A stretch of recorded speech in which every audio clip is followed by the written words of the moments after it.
jāmeklē, bet mūsdienās jau viss ir tik ļoti, tā kā neskaidrs. Tāpēc, kad ja pagājušā gada beigās ieslēdzās tas pats mākslīgais intelekts, kas kļuva pieejams visiem, savā ziņā varētu teikt, ka ChatGPT publiskošanu viņš kļuva pieejams visiem.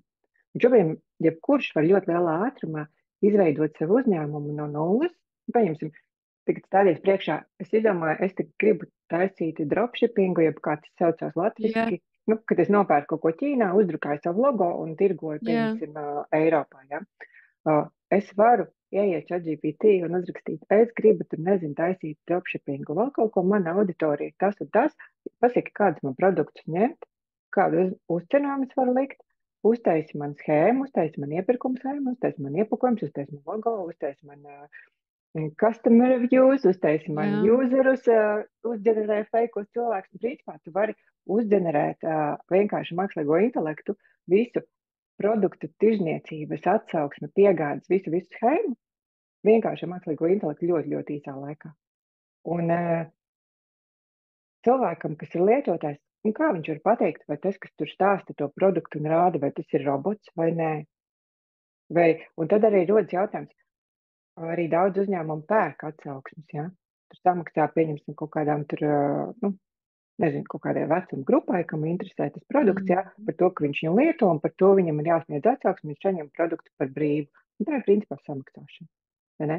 Un arī no kāda ir starpība, vai tu ir uzģinējis robots, vai tu ir samaksājis. Jo, lielam viss ir viens un tas pats, vai ne? Un līdz ar to, ja mēs jautājam, kas ir fake, varbūt, ka viss šis ir tāds fake. Kā Einsteins teica, vai ne? Realitāte ir tikai ilūzija. Tikai ļoti, ļoti uzstājīga ilūzija, kā viņš teica, jā. Kā mēs jūtam ar savu zināšanu, cik daudz mēs jūtam no apkārtējā ar savu zināšanu un uztveri, tik ir īsti priekš mums. Tā. Vai tu teici par tām atsauksmēm, un es tieši arī kaut ko nesen pirku un skatījos, jo, tad, kad tās tehnoloģijas viss kaut kas interesē, tad, protams, arī no tām, kā teici, tos nopērk, bet viens no darbiem šobrīd ļoti aktuāliem un labi apmaksātiem ir tiešām sēdēt un rakstīt atsauksmes. Un tagad tu saki, es pat nezinu, vai tie cilvēki saņem tos produktus. Jā, vienkārši tā kā sēdēt un rakstīt atsauksmes, tāpēc, ka visiem vajag tās atsauksmes, jā. Bet, tā, lai izskatās, ka ir īsts cilvēks, arī, es domāju, kompānijai jau ir izdevīgāk, kad ir īsts cilvēks rakstījis, kaut vai viņš nav to produktu nekad lietojis, jā. Bet, kad ir no īsta, īsti nevis robots, jā. Un, jā, tas ir viens no ļoti ienesīgiem, jo, ja kādam gribās strādāt attālināti, tad šobrīd šo var pameklēt. Tas ir normāls darbs, sēdēt, rakstīt atsauksmes. Vienkārši mājaslapām visādām, kam ir produkti visādi. Tā kā, jā. Ļoti interesanti. Es par to nebiju dzirdējusi.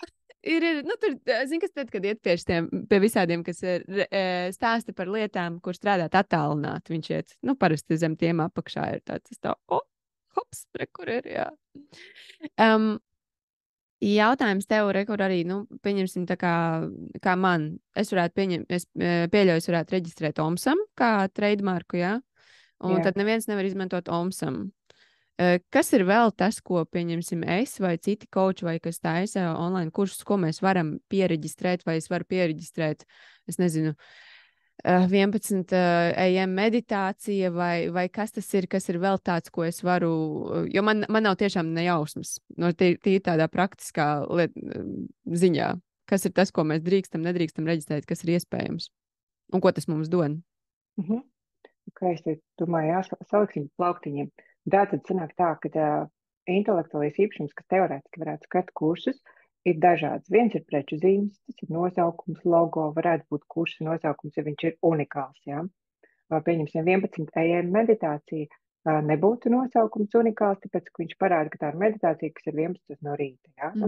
Jebkurš, kurš taisa meditāciju 11 no rīta, viņu var tieši tā nosaukt. Tu nevar aizliegt citiem lietot, kas ir patiesas norādes.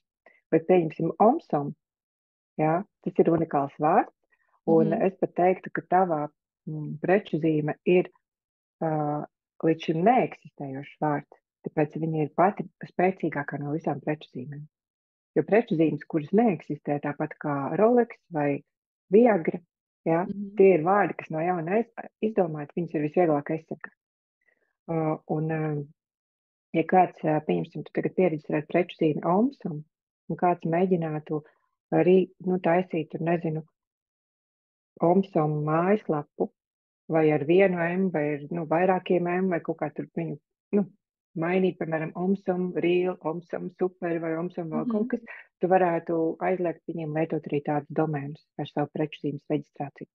Ja tava preču zīme nav tik unikāla, pieņemsim, ka viņi ir tādi, tā kā eksistējošs vārds, bet citā nozarē, pieņemsim, Apple, ļoti labs piemērs. Apple nav tik spēcīga preču zīme, tāpēc, ka Apple ir reģistrēta uz datoriem un telefoniem Apple Incorporated uzņēmumam, bet tikpat labi, ja tu ražo Apple ievārījumu, tad tu vari lietot Apple vienmēr, vai ne? Ja tu tur ražo tēkraklus vai tur vakarkleitas, un to arī viņas var saukt Apple, ja Apple nav uz to reģistrējis savu preču zīmi. Un līdz ar to, ja tu pieņemsim atvērtu domēnu tur Apple LV, tāds droši vien, ka jau ir, vai ne, bet tu pieņemsim nopirkt kādu domēnu tur super Apple, jā. Viņi tev nevarētu aizliegt viņu lietot, izņemot līdz brīdim, kamēr viņi sāk lietot uz datoriem. Bet, ja tu nopirkt tur realapple.com un tirgot tur, es nezinu, macprādes ar ābolīšiem, jā, mierīgi. Un tāpēc tavs zīmola vārds ir tāds unikālāks, un es tev ieteiktu pat padomāt, kā reģistrēt arī tiešām tu otru domēnu. Tāpēc, ka cilvēki dažreiz kļūdās un ieraksta mazāku burtus. Pieņemsim, tā ļoti daudz ir, piemēram, Reebok, jā, kur viņiem ir vairāk burti atkārtojās, kaut kādu konkurentu piereģistrē ar vienu burtu, vai C vietā, K un tam līdzīgi mēģina darīt un novirzīt trafiku plūsmu uz savu vai konkurentu mājaslapu. Arī tādas tā kā šmaukšanās notiek. Bet, mēs palikām pie tā, ka tur var aizsargāt savu zīmola vārdu. Ja tev ir kursi, kur ir ļoti ejoši un ekskluzīvi, tu vari aizsargāt kursu nosaukumu. Bet īstenībā kursiem ideālākais risinājums ir nopirkt domēnu. Tāpēc, ka kursi mainās, un ja tie kursi kļūst arī populāri, tad cilvēki pēc tā vārda meklē, un ir izdevīgi, ka viņi iet uz tavu domēnu. Tāpēc, ka tev ir produktu ideja, tu nopērc domēnu. Domēns ir lēts 10 eiro gadā. Plus mīnus atkarībā, kur pērk, bet 10 eiro gadā. Un tev ir kursi, tu nopērc domēnu. Kursi var, protams, arī reģistrēt kā preču zīmi, bet, pieņemsim, Diānai Nikītinai ir kurs zīmola spēle, un viņa to ir piereģistrējusi kā preču zīmi. Un tas bija tāpēc, ka parādījās arī kaut kāda konkurence, cik saprot, bija kaut kādas zīmes, ka citi arī savus kursus gribēja saukt par zīmola spēli. Tas ir īsti. Tā kā, tas nav pie situācijas, ka, protams, ja tā būtu zīmola spēle, un tur iedod kasti iekšā būtu spēle, un tur būtu zīmoli, tad, protams, viņi var saukt par zīmola spēli. Bet, ja tie ir kursi par mārketingu, tad tev ir tiesības aizliegt citiem lietot tieši to pašu unikālo kompozīciju, ko tu esi izgudrojis. Bet tas būtu tieši tāda zīmola spēle, jā. Un, ja es saku zīmola deja. To var teikt, jā. Jā, vienkārši tieši tos divus vārdus tieši tā kopā. Un vārdu zīmolu tu vari jebkurš lietot. Jā, un ja viņi ir par tādām, jā, labi. Jā, bet pieņemsim cēsu alus, nav tik unikāla preču zīme. Pieņemsim, ja tu dzīvo cēsīs un ražo alu savā pagalmā, tu arī var saukt par cēsu alu. Tad, ka cēsis drīkst visi izmantot un alus arī visi, jā. Jā, un tu nevar aizliegt citiem lietot patiesas norādes. Tā kā tev būtu, piemēram, tur jaunā gada Vision Board party, to var lietot, ja kurš taisa jaunā gada Vision Board party. To nevar aizsargāt. Jā, kā ar pašprogrammēšanas dienas grāmatām? Jo arī tāpēc, ka tas ir skaidrs, kas tas ir. Bet ja es viņu nosaucu kaut kādā, ja es viņu nosaucu par Omsom dienas grāmatu? Tad var, bet tad jau tev nemaz nevajag aizsargāt vārdu dienas grāmatu Omsom, tāpēc, ja tu pieregistrē vārdu Omsom, tu viņu var likt Omsom kursu, Omsom dienas grāmatu, Omsom pilnīgi jebkas, un tev nevajag katru atsevišķu reģistrēt, pietiek, ka tu esi, to galveno reģistrējis. Tā kā Forbes gadījumā, jā, tev ir reģistrēts Forbes, tev Forbes New York nav jāreģistrē, tas ir tas pats, vienkārši paskaidro. Jā, Labi. Un kas ir tas, ko iekšā kursā, es saprotu, arī ir lietas, ko es varu reģistrēt, kas ir mans intelektuālais. To laikam kaut kādā brīdī skatījos, ka parādījās autoru kursi vai ne, autoru meditācijas. Jā, kaut kas tāds sāka parādīties. Kas tas ir?